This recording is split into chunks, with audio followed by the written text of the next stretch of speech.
ಶುಭೋದಯ, ನಮಸ್ಕಾರ, welcome to YoYo Kannada. ಬನ್ನೀಗ ನೋಡೋಣ ಕರುನಾಡಿನ ಪ್ರಮುಖ 5 ಬ್ರೇಕಿಂಗ್ ನ್ಯೂಸ್ಗಳು. ಡಿಸಿಎಂ ಡಿಕೆ ಶಿವಕುಮಾರ್ ಟೀಮ್ ಬಿಜೆಪಿಗೆ ಹೋಗ್ತಾರೆ ಎಂಬ ಎಂಎಲ್ಸಿ ರಾಜೇಂದ್ರ ರಾಜಣ್ಣ ಹೇಳಿಕೆಗೆ ಟಾಂಗ್ ಕೊಟ್ಟಿರುವ ಮಾಜಿ ಸಂಸದ ಡಿಕೆ ಸುರೇಶ್ ಇಬ್ಬರಿಗೂ ಯಾವ ಮಾಹಿತಿ ಇದೆಯೋ ಗೊತ್ತಿಲ್ಲ ಎಂದಿದ್ದಾರೆ. ಈ ಕುರಿತು ಮಾತಾಡಿದ ಡಿಕೆ ಸುರೇಶ್, ಎಂಎಲ್ಸಿ ರಾಜೇಂದ್ರ ರಾಜಣ್ಣ ಹಿರಿಯ ನಾಯಕರು, ರಾಜಣ್ಣ ರಾಷ್ಟ್ರ ನಾಯಕರು. ಇಬ್ಬರಿಗೂ ಯಾವ ಮಾಹಿತಿ ಇದೆಯೋ ಗೊತ್ತಿಲ್ಲ. ನಮ್ಮಲ್ಲಿ ಪಿತ್ತಿರೋ ಮಾಡುವ ಜನರ ಇಲ್ಲ. ನಮಗೆ ಇರುವುದು ಕಾಂಗ್ರೆಸ್ ಪಕ್ಷ. ಕಾಂಗ್ರೆಸ್ ಪಕ್ಷದ ಅಡಿ ಕೆಲಸ ಮಾಡುವ ಅಭ್ಯಾಸ ನಮಗಿದೆ. ಇದಕ್ಕೆ ಸಿಎಂ ಉತ್ತರಿಸುತ್ತಾರೆ, ನಾನು ಉತ್ತರಿಸಲ್ಲ ಎಂದು ಹೇಳಿದರು.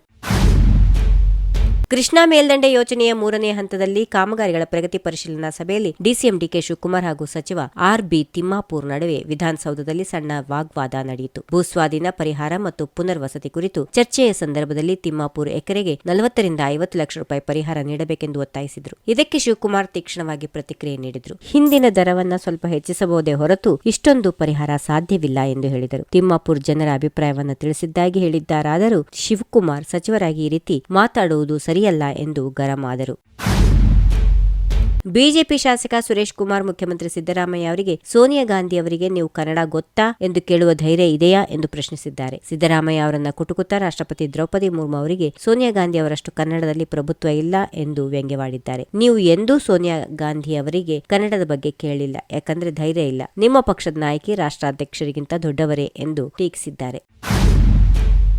ಅಮೆರಿಕ ಸುಂಕ ಸಮರದ ನಡುವೆಯೂ ಭಾರತವು ಜಾಗತಿಕ ಮಟ್ಟದಲ್ಲಿ ಬಹುಪಕ್ಷೀಯ ಪಾಲುದಾರಿಕೆ ಹೊಂದುವ ನಿಟ್ಟಿನಲ್ಲಿ ಪ್ರಧಾನಿ ನರೇಂದ್ರ ಮೋದಿ ಅವರ ಜಪಾನ್ ಮತ್ತು ಚೀನಾ ದೇಶಗಳ ಪ್ರವಾಸದ ಬಗ್ಗೆ ಮಾಜಿ ಪ್ರಧಾನಿ ಎಚ್.ಡಿ. ದೇವೇಗೌಡರು ಸಂತಸ ವ್ಯಕ್ತಪಡಿಸಿದ್ದಾರೆ. ಪ್ರಧಾನಿ ನರೇಂದ್ರ ಮೋದಿ ಬಹು ಜೋಡಣೆ ನೀತಿಯು ಮುಂದಿನ ದಿನಗಳಲ್ಲಿ ದೇಶಕ್ಕೆ ಸಮೃದ್ಧ ಲಾಭಾಂಶವನ್ನು ನೀಡಲಿದೆ ಎಂದು ಅಭಿಪ್ರಾಯಪಟ್ಟಿರುವ ಎಚ್.ಡಿ. ದೇವೇಗೌಡ ಅವರು, ಧರ್ಮ ಭಾರತದ ಪರವಾಗಿರೋದ್ರಿಂದ ಮತ್ತು ರಾಷ್ಟ್ರವು ಜಗತ್ತಿನಲ್ಲಿ ಬೇರೆ ಯಾವುದೇ ರೀತಿಯಲ್ಲಿ ಆರ್ಥಿಕ, ಜನಸಂಖ್ಯಾ ಮತ್ತು ಪ್ರಜಾಪ್ರಭುತ್ವದ ಅನುಕೂಲಗಳ ಮಿಶ್ರಣವನ್ನ ನೀಡುವುದರಿಂದ ಅಮೆರಿಕವು ಅಂತಿಮವಾಗಿ ತನ್ನ ನಿಲುವನ್ನ ಮರುಪರಿಶೀಲಿಸಬೇಕಾಗಬಹುದು ಎಂದು ಹೇಳಿದರು.